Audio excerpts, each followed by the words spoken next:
give credit where it's due. Alright, telecom operators have done plenty for this country over the last decade. They've allowed your Chacha ji to send in dirty SMS jokes all day long. They've even tried to convince you that हर एक friend जरूरी होता है. You know what? हर एक friend जरूरी नहीं होता है. Some friends are matlabi and are only your friends because they want to play FIFA and you're the only person they know who has an Xbox. So tell your pretend friends to... Anyway. The point is, if you're one of those 3 people in the country that actually likes your telecom operator, don't worry. Because we finally have something that will push you over the edge. Because right at this very minute, India's telecom companies are lobbying the Telecom Regulatory Authority of India to enact a regulation in a way that will change the way Indians are using the internet forever. These telecom operators are going after something that's called net neutrality.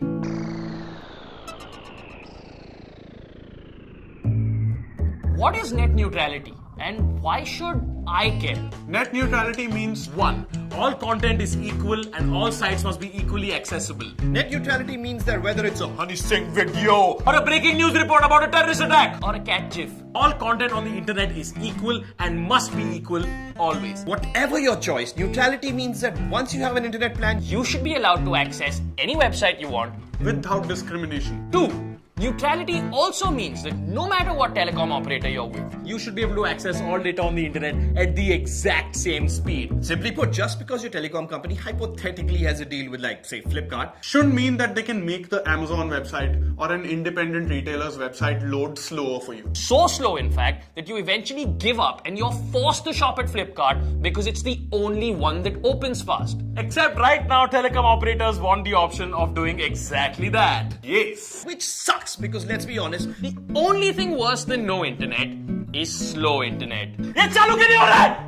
Why is this? Telecom operators want to carve up the internet into a bunch of different sections such that you have to pay to access every single one of them separately. Imagine you go to a children's park and you pay 100 rupees to get it. And then you head over to a slide because, hey, who doesn't love slides? But a guy stops you and says, sorry sir, if you want to use this slide, you have to buy the slide access pack, sir, for extra money, you know? and so you decide to go on the swings instead, except the same man stops you and he says, Nope. To use the swing, you need to buy special swing set pack, sir. Come on, sir. Okay, fine, yaar. Okay, fine. you buy access to the swing pack for another $50, except When you try to swing fast, the swing refuses to go faster.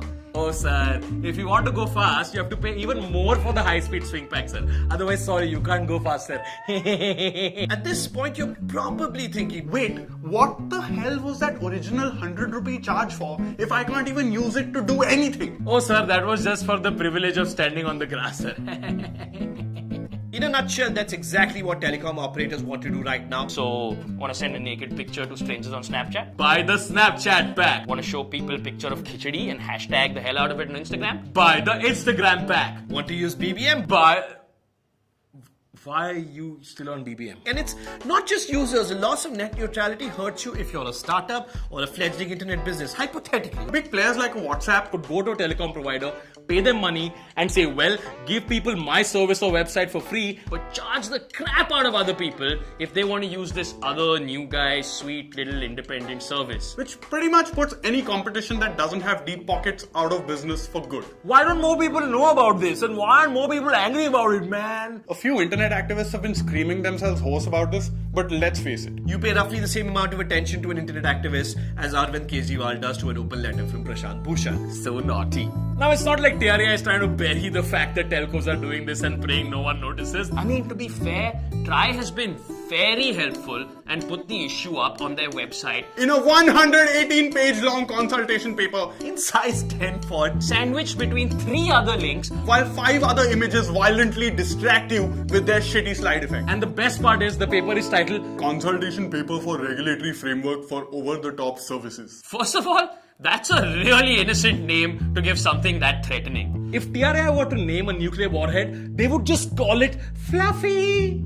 Also, TRAI put this paper up on the 27th of March. With a conveniently tight deadline of 24th April to hear any complaints that we might have against it. And if TRAI doesn't hear enough complaints, they might just go ahead and implement their plan. Yay! What are over-the-top services and why don't telecom companies like them? Well, let's just look at that super helpful TRAI report for that, huh? The best known examples of OTT are Skype, WhatsApp, Flipkart, Facebook Messenger, iMessage, Netflix, etc. According to that paragraph, over-the-top services that telecom operators are overwhelmed by our social networks, amateur video sites, search engines, and e-commerce sites. So basically, people who provide you the internet are overwhelmed By the entire freaking internet. Netception!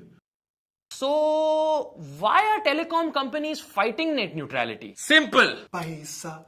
Paisa. Telecom tum paisa. What TRAI is basically saying in that clause is that telecom providers only make money off data usage but no other revenue from carriage or bandwidth. On the other hand, apps and websites make a lot of money by sending their data across this bandwidth. And the telecom operators don't get a cut of that.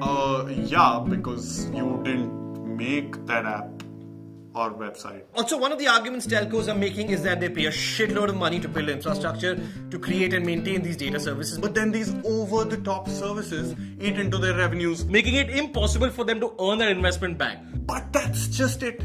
Data usage is making telcos money. For example, in the first 9 months of the current financial year, Airtel's revenue from data usage has grown every single quarter and shows no signs of slowing down.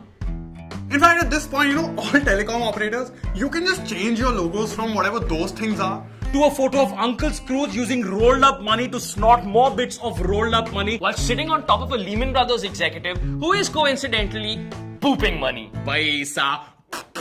But don't telcos just want to protect the law? Well, here's that TRAI report again. According to the TRAI report, the Cellular Operators Association of India's argument is that you can only provide internet telephony services if you have a special license under the Indian Telegraph Act of 1885. Which means that anybody else that offers those services, whether it's Skype, Facebook, whoever, is technically breaking the law. First of all, the Cellular Operators Association of India sounds like the sort of place where the day you join, you get a free safari suit and a shiny bald spot. And second of all, if we are being governed by an act that has the date 1885 in the title, maybe it isn't the OTT services that need to change, but the act itself. Let me put it this way. If the date of your act falls before the invention of moving image capture itself, maybe you shouldn't get to regulate video streaming through it. Maybe. Cut to the chase. What's at stake here? Your right to use the internet as you have been for the last 20 years. As an Indian netizen, here's what you should demand.